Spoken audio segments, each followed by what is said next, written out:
উমর রাদিয়াল্লাহু আনহু আমিরুল মুমিনিন, ইসলামের দ্বিতীয় খলিফা। রাতের বেলা তাহাজ্জুদ পড়তেন, আবার রাতের একটা অংশ অল্প একটু বিশ্রাম নিতেন, নিয়েই আবার বের হয়ে পড়তেন জনগণের খোঁজখবর নেওয়ার জন্যে। দেখছেন যে এক মা চুলার উপরে হাঁড়ি বসিয়ে রেখেছে, হাঁড়িতে কিছু নাই, বাচ্চারা কাঁদছে। গল্পটা জানেন না? এটা প্রসিদ্ধ গল্প, কিন্তু প্রসিদ্ধ কাহিনী, বিভিন্ন কিতাবে এসেছে।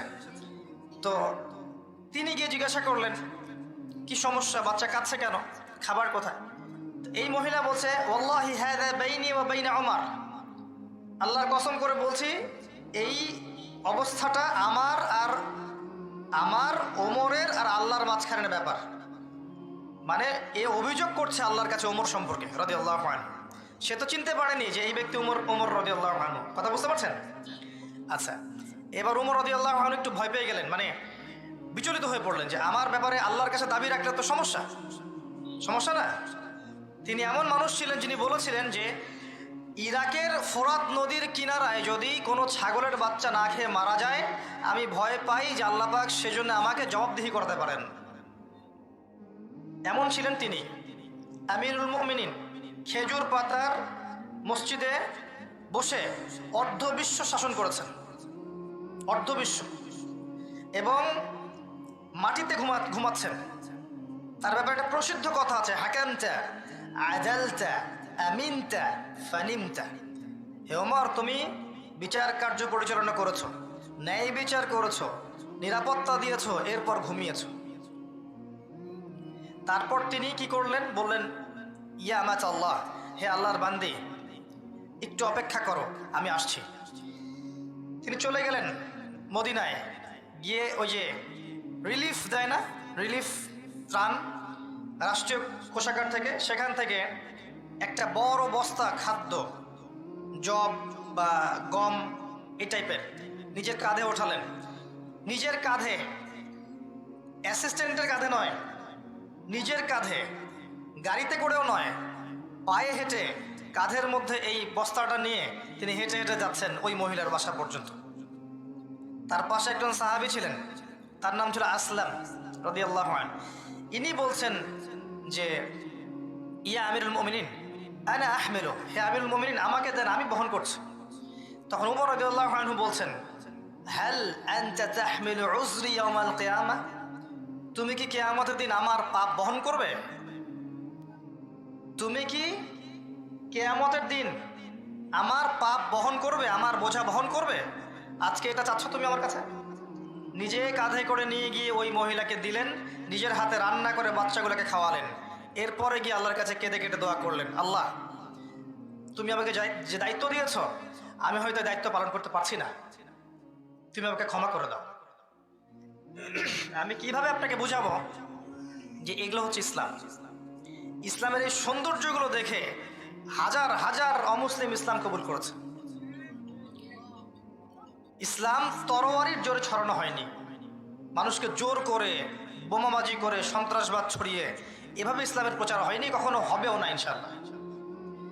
ইসলাম এভাবে সৌন্দর্য দিয়ে প্রতিষ্ঠিত হয়েছে, ন্যায় বিচার দিয়ে, আদালত আমানত দিয়ে, মুসলিমদের তাকওয়া পরেজগারিতার চরিত্র দিয়ে। এখন এই যুব সমাজের চারিত্রিক এই অধঃপতনের দিকে তাকান, এরা কি আসলে সেই উম্মার সদস্য? আদৌ কি আমরা ওমর রাদিয়াল্লাহু আনহুর উত্তরসূরি, আবু বকর, ওসমান, আলীর উত্তরসূরি, খালিদ বিন ওয়ালিদ, তারেক বিন জিয়াদ, যায়েদ ইবনে হারেসা, জাফর ইবনে আবি তালেব, আব্দুল্লাহ বিন রওয়াহা, তাদের অনুসারী, বদর এবং উহুদের সাহাবীদের মতো আমরা? আমাদের উচিত নিজের চেহারা আগে আয়নায় দেখা, কারণ প্রত্যেকটা নফসকে মৌতের স্বাদ গ্রহণ করতে হবে। ফাইন্নামা তুওয়াফাউনা উজুরাকুম ইয়াওমাল কিয়ামা, এরপর কিয়ামতের মাঠে তোমাদেরকে পূর্ণ প্রতিদান দেয়া হবে। ফামান যুহজিহা আনিন নার ওয়া উদখিলাল জান্নাতা ফাকাদ ফাজ, ওই দিন যাকে জাহান্নাম থেকে বাঁচানো হবে এবং জান্নাতে প্রবেশ করানো হবে, একমাত্র সে ব্যক্তি সফল, আর কেউ সফল নয়। তাই আমি যুব সমাজকে আমার হৃদয়ের অন্তঃস্থল থেকে অনুরোধ করব, এই যে সময় নষ্ট করা, অহেতুক পড়াশোনায় ফাঁকি দেওয়া, আপনার ইসলামের বেসিক জিনিসগুলো না শেখা, কোরআন হাদিস না পড়া, রোজা না রাখা, নামাজ না পড়া, কোরআন তেলাওয়াত না করা, আল্লাহর জিকির আজগার না করা, সারাটা দিন এই যে ফেসবুকিং, ইউটিউবিং, আপনার পাবজি, আপনার টিকটক, এই যে আপনার আর কি আছে, এই যে পর্নোগ্রাফি, আপনার অশ্লীল সাইটগুলোকে ভিজিট করা, মেয়েদের সাথে চ্যাটিং করা, গার্লফ্রেন্ডের সাথে ডেটিংয়ে যাওয়া, জিনা করা, মাদকদ্রব্য সেবন করা, এই যে পশ্চিমাদের নোংরা সংস্কৃতিতে অভ্যস্ত হয়ে গেছেন। আল্লাহর ওয়াস্তে এখান থেকে তওবা করে ফিরে আসেন। ফিরে আসেন, আপনার জন্য দুইটা সুসংবাদ। একটা হচ্ছে নবী সাল্লাল্লাহু আলাইহি ওয়াসাল্লাম বলেছেন, কিয়ামতের মাঠে আল্লাহ পাক 7 শ্রেণীর মানুষকে আল্লাহর আরশের ছায়ায় ছায়া দিবেন, যেদিন ওই ছায়া ছাড়া অন্য কোনো ছায়া থাকবে না। তার মধ্যে এক শ্রেণী হচ্ছে যে যুবক সমাজ বা যুবক শ্রেণী, যুবতীও পর্বের মধ্যে, যারা তাদের যৌবনকালটাকে আল্লাহর রাস্তায় বিলিয়ে দিয়েছে। মনে রাখবেন, বার্ধক্যে গেলে মৌতের ফিকির সবার হয়, বার্ধক্যে গেলে সবারই মৌতের ফিকির হয়, কিন্তু ওই বার্ধক্যে গেলে এখনকার গোল্ডেন টাইমটা কখনো ফিরে আসবে না। কোশ্চিনকালেও আপনি এই সময়টা ফিরে পাবেন না। আরেকটা হচ্ছে যে আল্লাহ পাক সেই যুবককে দেখে বিস্মিত বোধ করেন, যেই যুবক তার প্রবৃত্তির চাহিদাকে দমন করেছে এবং যৌবনকালটাকে আল্লাহর পথে দিয়ে দিয়েছে। যুবক বয়সের ইবাদতের এত মূল্য আল্লাহর কাছে, এত মূল্য যে এই সময়টাতে মানুষ যা ইচ্ছা তাই করতে পারত। কিন্তু যুবক শ্রেণী আল্লাহকে ভয় করে, তার রাসূলকে ভালোবেসে, রাসূলের সুন্নাহগুলোর উপর আমল করলে, নামাজ পড়লে, রোজা রাখলে, তাহাজ্জুদ পড়লে, জিকির করলে, সৎ কাজের আদেশ করলে, অসৎ কাজে নিষেধ করলে, জ্ঞান অর্জন করলে, তিলাওয়াত করলে, এক কথায় ন্যায়ের পথে থাকলে আল্লাহ পাক অফুরন্ত নেকি পুরস্কার দিবেন ইনশাআল্লাহ তাআলা। আর পরে রাখবেন প্রিয় ভাইয়েরা, দুনিয়ার জীবনে আমরা যাদেরকে নিয়ে বসবাস করি আর কি, প্রকৃত অর্থে তারা আমাদের আপন নন। আমাদের প্রকৃত আপন সত্তা হচ্ছেন আল্লাহ রাব্বুল আলামিন। আল্লাহর যে আপন আপনার কেউ নেই পৃথিবীতে। তো সেই আল্লাহকে আপন করে নেন, আপনি বুদ্ধিমান। আল্লাহকে বাদ দিয়ে অন্য সব কিছুকে আপন করে নেবেন, আপনার মৌতের পরে আপনাকে এরা ভুলে যাবে। আপনার মৃত্যুর পরে এরা আপনাকে খুব বেশি দিন মনে রাখবে বলে মনে হয় না, রাখলেও বছরে বছরে একদিন।